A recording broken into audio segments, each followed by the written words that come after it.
Le Centre africain d'études stratégiques et de relations internationales CASRI, dirigé par Dr Dodo Jean-Marie en collaboration avec l'UFR-SGIAP de l'Université Félix Houphouët-Boigny d'Abidjan, a organisé une conférence dénommée Café géopolitique le mardi 4 juillet 2023 à l'Université Félix Houphouët-Boigny.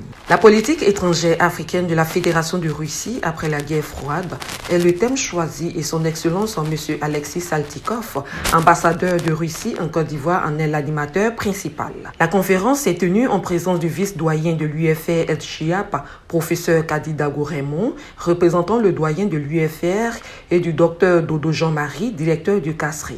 D'entrée, son Excellence M. Alexis Saltykov, le conférencier du jour, a félicité les organisateurs pour cette rencontre qui, selon lui, vise à faire connaître la politique étrangère africaine de la Fédération de Russie après la guerre froide. Le lien entre la Russie et les pays africains n'a jamais été coupé, a-t-il dit. Le conférencier précise que son pays continue de coopérer dans tous les secteurs d'activité avec ces pays africains. D'ailleurs, il affirme que son pays sera toujours aux côtés des pays africains dans les prises de décision au Conseil de l'Organisation des Nations Unies au niveau sécuritaire. Après son exposé, s'ouvrent des échanges avec le conférencier, des échanges tenus dans le respect et la convivialité.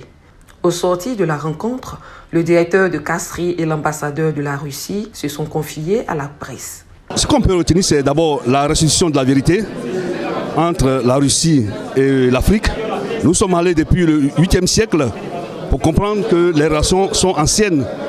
Il a fallu que Pierre Ier puisse héberger en son sein, dans sa famille, un noir du nom Abraham Petrovitch Cannibal.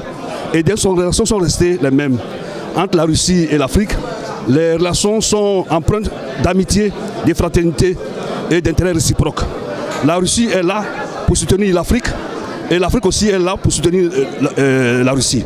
Donc nous avons un intérêt commun. L'état des relations entre la Fédération de Russie et l'État africain, elle est très très bon. Ça se développe davantage d'année en année. Nous sommes dans la phase finale des préparatifs du 12e sommet Russie-Afrique qui va se tenir ce mois à Saint-Pétersbourg. Le programme est énorme, il y a plus de 100 événements différents qui sont associés au sommet des chefs d'État. Et d'après les pronostics, il y aura plus de moitié de chefs d'État et de gouvernement qui vont se déplacer à Saint-Pétersbourg. Gua Charles, coordonnateur régional du CFPPACI, étudiant en sciences politiques, se dit satisfait. J'ai pris part à cette conférence animée par l'ambassadeur de la Russie en Côte d'Ivoire. Il faut simplement dire que c'est d'intérêt général pour tous les étudiants et pour tout le peuple ivoirien. Nous avons participé en tant que parti, c'est vrai, mais en tant que Ivoiriens, citoyens ivoiriens, et on voulait comprendre la démarche de la Russie vis-à-vis de l'Afrique actuelle. Voilà, ça a été un plaisir pour nous de participer et l'ambassadeur a donné des orientations et nous avons pris note. Nous pensons que nous allons faire des recherches approfondies et nous pourrons revenir toutefois vers l'ambassadeur pour essayer de comprendre encore mieux. Une visite de la salle informatique par l'ambassadeur a mis fin à la cérémonie. Le Café géopolitique est une rencontre bimensuelle initiée par le CASRI et la Société ivoirienne des géopolitiques sur des thématiques pluridisciplinaires et transversales, des questions géopolitiques, géostratégiques et géoéconomiques.